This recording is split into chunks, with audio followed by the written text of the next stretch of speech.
Can we just talk about talking heads for a second? Some people call it yapping on the camera, but I call it a talking head. And I find it so interesting that they are such a significant piece in your content right now.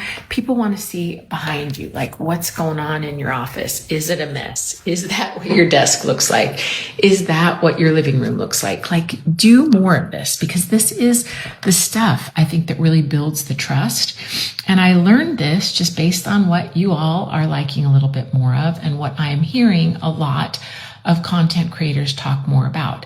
This is what matters. And it's a lot of stuff in your car or in a really well lit area. I've got a vanity light right there. I'm using a little bit of an effect, which is a filter I love. But whatever gets you in front of the camera to talk to your audience about what makes you unique and lets them understand a little bit more in your world, in your house, in your office, and why they should use you.